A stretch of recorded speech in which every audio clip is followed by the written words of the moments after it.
নুমলীগড় শোধনাগাৰ শাখা সাহিত্য সভাই সময়ে সময়ে অন্তৰংগ আলাপ নামৰ এটা অনুষ্ঠান আয়োজন কৰি আহিছে আমাৰ জন্মলগ্নৰ পৰা। শাখা সাহিত্য সভাখন গঠন হোৱাৰ দিনৰে পৰা। আৰু এই অন্তৰংগ আলাপ অনুষ্ঠানটিত আমি সকলো লগ হৈ পেলাই গীত, কবিতা, নাটক আদিৰ বিষয়ে আলোচনা কৰোঁ আৰু আমাৰ সদস্যসকলৰ ফালৰ পৰা গীত আৰু কবিতাৰ অনুষ্ঠান পৰিৱেশন কৰা হয়। আৰু নতুন নতুন লিখকসকলক উৎসাহ জনাবৰ কাৰণে এইটো এটা ভাল মজিয়া হিচাপে আমি ব্যৱহাৰ কৰি আহিছোঁ।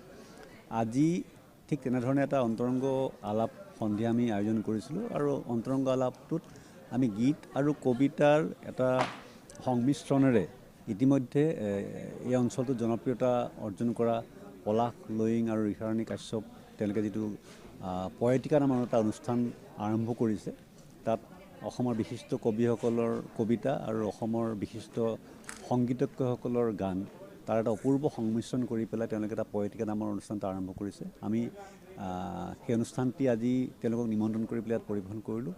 তাৰ লগতে আমাৰ কণ কণ শিশুসকলৰ চেতাৰবন্দনৰ প্ৰগ্ৰেম এটা আছিলে। এগৰাকী কণমানি শিল্পীয়ে সুন্দৰকৈ এটা কামৰূপী লোকগীত আৰু গোৱালপাৰীয়া লোকগীতো পৰিৱেশন কৰিলে। আৰু সেই অনুষ্ঠানবিলাকে আমি ভাবোঁ উঠি অহা প্ৰজন্মক অসমৰ ভাষা সংস্কৃতি আৰু অসমৰ সংগীত বা কবিতাৰ প্ৰতি আকৰ্ষিত কৰি তোলাত সহায়ক হ'ব।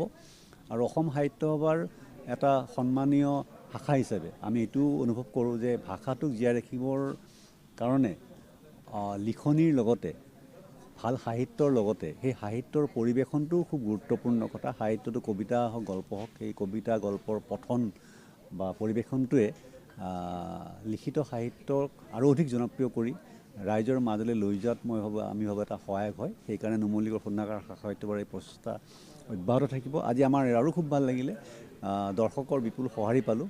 বহুসংখ্যক দৰ্শক আজি আহি ইয়াত উপস্থিত হৈছিলেহি। গতিকে আমি আশা ৰাখিছোঁ নুমলীগড় শোধনাগাৰ শাখা সাহিত্য সভাৰ ভৱিষ্যতৰ এনেকুৱা ধৰণৰ কাৰ্যসূচীবিলাকতো আমি তেনেধৰণেই ৰাইজৰ সহায় সহযোগ আৰু আশীৰ্বাদ পাম। যিকোনো খবৰৰ বাবে যোগাযোগ কৰক আমাৰ এই নম্বৰত 9181 307 221।